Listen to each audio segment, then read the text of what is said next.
నమస్తే, welcome to Suman TV. నేను గిరిజ. ఇవాళ మనతో పాటు ప్రముఖ జ్యోతిష్య వాస్తు పండితులు, జ్యోతిష్య శిక్షణ నిపుణులు, లలితాదేవి ఉపాసకులు బ్రహ్మశ్రీ నానాజీ పట్నాయక్ గురువు గారు ఉన్నారు. వారితో మాట్లాడిద్దాం. గురువు గారు నమస్కారం. శ్రీమాత్రే నమః.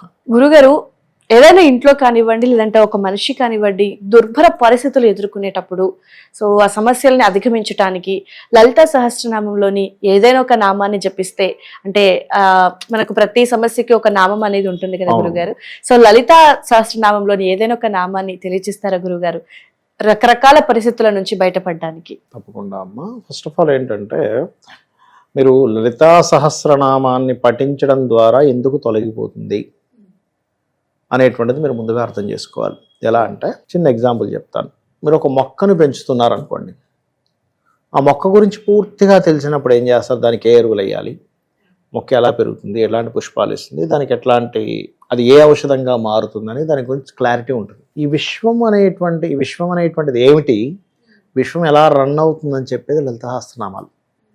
ఊరికేదో చదువుకుంటూ శ్రీమాత శ్రీ మహారాజ్ని శ్రీమత్ సింహాసనేశ్వరి జదగ్నికుండ సంభూత దేవకార్య సముద్యత చదువుకుంటూ వెళ్ళిపోవడం కాదు. అమ్మవారంటే ఏమిటి అనేటువంటి సంపూర్ణమైనటువంటి వివరణ ఇస్ లలితా సహస్రనామాలు. ఓకే, అమ్మవారంటే ఏమిటి అసలు తెలుసుకున్న లలిత. ప్రతి వస్తువులోని, ప్రతి విషయంలోని, ప్రతి అణువున ఉన్నటువంటిది అమ్మవారు అని తెలియజేయడమే సహస్రనామం యొక్క అర్థం. ఇప్పుడు చిన్న పిల్లవాడు ఉన్నాడు అనుకోండి, అంటే మీకు అండర్స్టాండింగ్, అంటే విశ్వం అంటే ఏంటో అర్థం అవ్వడం స్టార్ట్ అవుద్ది. చిన్న పిల్లవాడు ఉన్నాడు, చిన్న పిల్లవాడిని ఎత్తుకోగానే వాడు ఉదాహరణకి టాయిలెట్ పోసాడు అనుకోండి. మీరు వెంటనే పిల్లవాడి మీద కోప్పడతారా, పిల్లవాడిని అర్థం చేసుకుంటారా? అర్థం చేసుకుంటాం. చిన్నపిల్లవాడు ఇలాగే చేస్తాడు. విశ్వం అంటే ఏంటో అర్థం అవుతుంది.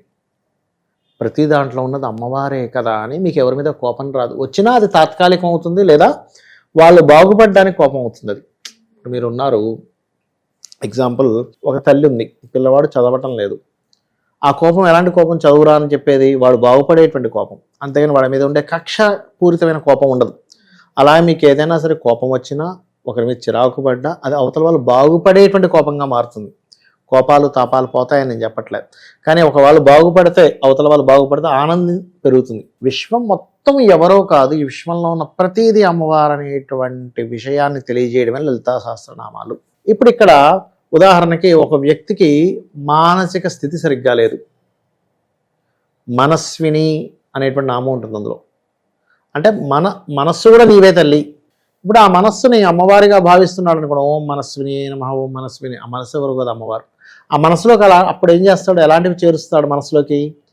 అద్భుతమైనటువంటి విషయాలు మాత్రం మనసులోకి వస్తాయి, పిచ్చి పిచ్చివన్నీ తీసుకురాడు. ఎందుకంటే ఇది అమ్మవారు. ఈ మనసులోకి ఎలాంటివి తేవాలి? ఇప్పుడు మీరు ఉన్నారు, మా పూజ గది ఉంది, పూజ గది అని అన్నప్పుడు మీరు అక్కడికి ఏం చేస్తారు? అన్ని పుష్పాలో, లేకపోతే ఇంకోటి గంధమో కుంకుమ ఇలాంటివి పెడతారు. కానీ అక్కడ తీసుకొచ్చి దిక్కుమాలం అన్ని తీసుకొచ్చి అక్కడ పెట్టరు. ఎందుకు పెట్టరు? అది పూజ గది అని మీకు ఒక ఆలోచన వచ్చింది. అలాగే ఈ మనసు ఎవరు? అమ్మవారు. ఇప్పుడు ఈ వాక్ ఎవరు? అమ్మవారిని తెలిసిందనుకోండి, లలితా సహస్రనామాల్లో ఉంటుంది. వాగ్వాదిని వామకేసి వహ్నిమండల వాసిని అని. అంటే వాక్కుకి వాక్ సంబంధించినంత కూడా అమ్మవారిని దాని యొక్క ఇది. ఇప్పుడు ఈ వాక్కు అమ్మవారు అన్నప్పుడు మీరు ఈ వాక్కుని ఎలా వాడతారు?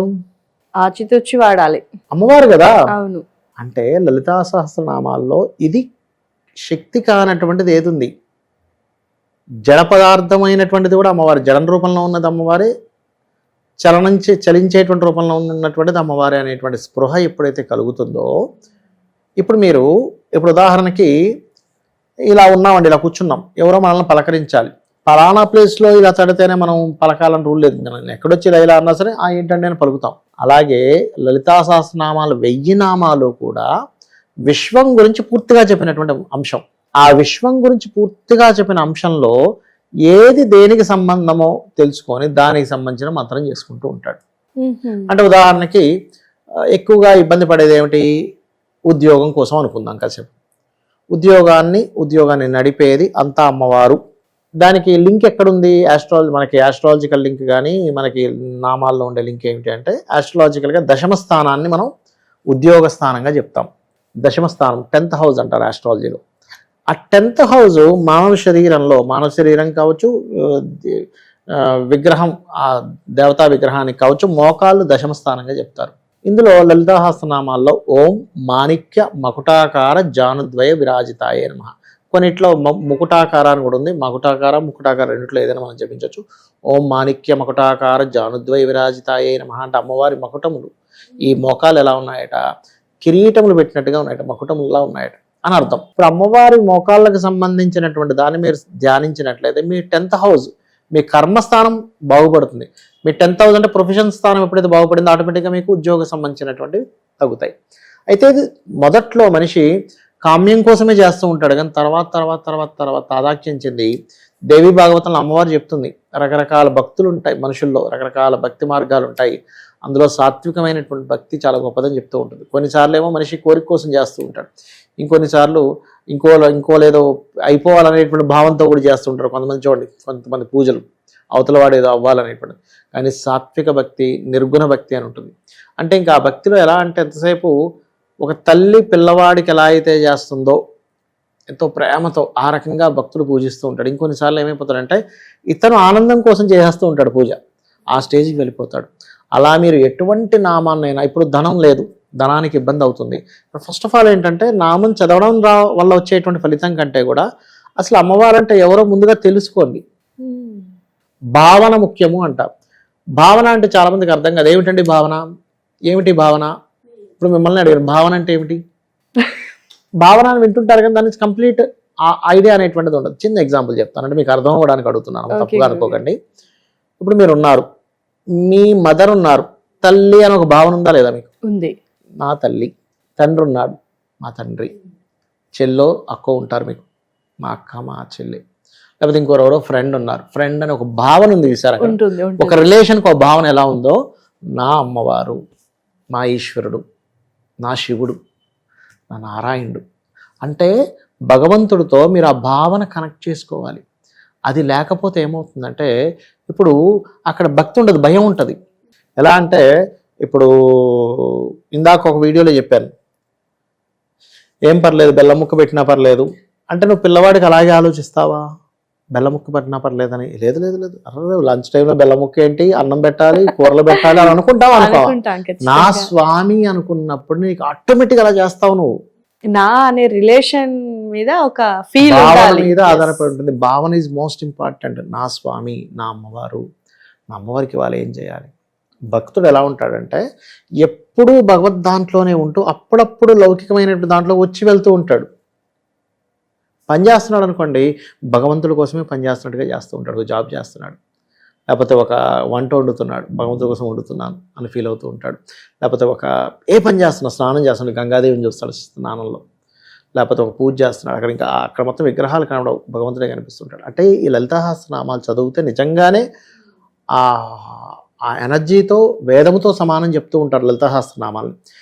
వేదముతో ఎందుకు సమానం అంటూ ఉంటారంటే వసిన్యాది వాగ్దేవతలు ఆ యొక్క నిండు సభలో 8 మంది వసిన్యాది వాగ్దేవతలు బయటకు వచ్చారట. అమ్మవారిలోంచి వచ్చి అమ్మవారి గురించి కీర్తించడం జరిగింది. అమ్మవారు అంటే ఏంటో ఒక క్లారిటీ ఇవ్వడం జరిగింది. అక్కడ అమ్మవారు అంటే ఇది అని చెప్పడం జరిగింది. ఆ ఇది అంటే ఏంటో తెలుసుకోగలగాలి. అందులో ఒక్కొక్క నామం, ఇప్పుడు ఫైనాన్షియల్ ప్రాబ్లం వచ్చింది, ఓం సంపత్కరి సమారూఢ సింధుర వ్రజసేవితాయే నమః, లేదా ఓం ధర్మాధ్యక్ష ధనాధ్యక్ష ధనధాన్య వివర్ధిని నమః. ఈ నామంలో మనం ఒక విషయాన్ని అర్థం చేసుకోవాలి. ధర్మాధ్యక్ష అనే పదం ఫస్ట్ పడింది అంటే నువ్వు ధర్మంగా ఉండడం కూడా అమ్మవారే.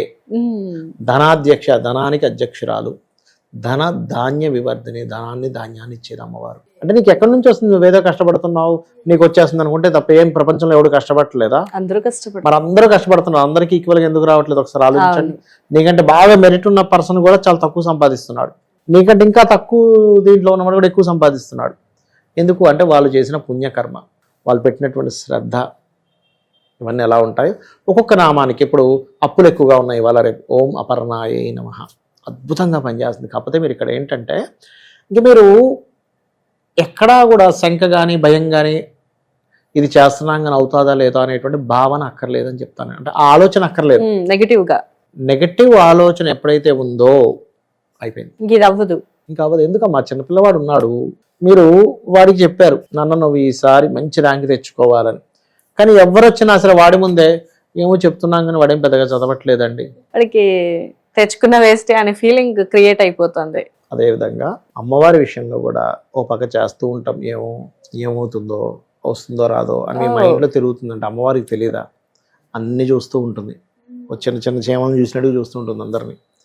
అన్నీ తెలుస్తుంటాయి కాబట్టి అప్పులు ఉన్నప్పుడు ఏదైనా సరే ఒకటే, అమ్మ నాకు ఇక్కడ ఏంటంటే ఈ మంత్రం చేసేటప్పుడు కూడా, ఈ నామం చేసేటప్పుడు కూడా ఏదో ఫలాపేక్ష రహితంగా ఇమ్మని చెప్తాడు శాస్త్రం మనకి, భగవద్గీతలో కూడా. ఇక్కడ ఏంటంటే అమ్మ నిన్నే నమ్ముకున్నాను, నువ్వున్నావు అనే నమ్మకంతో నేను అడుగు వేస్తున్నాను అనుకుంటూ మన పనులు మనం చేసుకుంటూ పోవాలి. ఓకే. మన ప్రయత్నమే అమ్మవారు, మన ప్రయత్నానికి ఉండేటువంటి శక్తి కూడా అమ్మవారు అనేటువంటి భావనలో ఉండాలి. అప్పుడు ఖచ్చితంగా లలితా సహస్రనామాల్లో నేను 1000 నామాలకి 1000 అర్థాలు, 1000 దానికి కలిగేటువంటి ఫలితాలు కూడా చెప్పడం జరిగింది. కాబట్టి ఎక్కువ ఇబ్బందుల్లో ఉన్నాము, అన్నిటికంటే బెస్ట్ మంత్ర శ్రీమాత్రే నమః. ఓ సింపుల్గా. సింపుల్. ఓకే గురుగారు. సో నిజంగా అంటే అనుకుంటాం కానీ శ్రీమాత్రే నమః అని అందరూ అనేది చాలా సులువైన పదమే, కానీ ఈ పరిస్థితుల్లో చదవాలి అనేది నిజంగా తెలియదు కావచ్చు. సో అన్నీ చెప్పడం కాదు, ఎగ్జామ్లో రాయటం ఇంపార్టెంట్ అన్నట్టుగా ఉంటుంది. అయితే గురుగారు మరి ఈ శ్రీమాత్రే నమః అనే పదాన్ని అంటే ఎన్నిసార్లు జపిస్తే అది మంచిది? మహామంత్రం అమ్మ. మీరు నేను ఒకటే అడుగుతాను, ఇప్పుడు మీరు ఫస్ట్ ఎన్నిసార్లు అని అడిగారంటే ఎప్పుడు ఆపేయాలని అర్థం. ఆహా, ఓకే. అసలు మీరు ఎంత సంపాదించవచ్చండి, ఇంత సంపాదించి ఆపేయమంటారని ఎవరు అడగడు. అసలు అడిగారు. ఇంత శాలరీ దగ్గర నన్ను ఆగిపోమంటారా ప్రతి నెల అని ఎవరు అడగరు. ఇంత వ్యాపారం చేసి ఆగిపోమంటారా ఏమని అడగరు. ఎందుకు? ఎంత వస్తే అంత అనుకుంటాం. అట్లాగే మీరు ఎంత చేయగలుగుతారు అంత చేయండి. సో ఇంత అనేది ఏం లేదు. ఓకే గురుగారు. సో నిజంగా దుర్భర పరిస్థితుల్లో ఏర్పడినప్పుడు మామూలుగానే మన లలిత సహస్రనామం ప్రతిదానికి సమస్యలు తీరిపోతాయి చదివితే అని అనుకుంటాము. ఎస్పెషల్ గా సమస్య అంటే ఉంది సమస్య అనుకున్నప్పుడు తీరుతుంది, కానీ లలిత అమ్మవారు అంటే ఎవరో తెలుసుకొని చదవండి అంటున్నాను. అర్థం చేసుకుంటూ మీనింగ్ తెలుసుకొని చదివితే ఇంకా మంచిది అంటే. అంటే అమ్మని అమ్మగా చూస్తూ అమ్మని అర్థం చేసుకోవడం వేరు, అమ్మని ఒక పని మనిషిగా చూస్తూ అర్థం చేసుకోవడం వేరు, ఒక మనీ మిషన్ గా చూస్తూ అర్థం చేసుకోవడం వేరు అంటారు. సో మనం చూసే చూపులో కూడా అమ్మని అమ్మగా చూడాలి. అమ్మగా చూడాలి.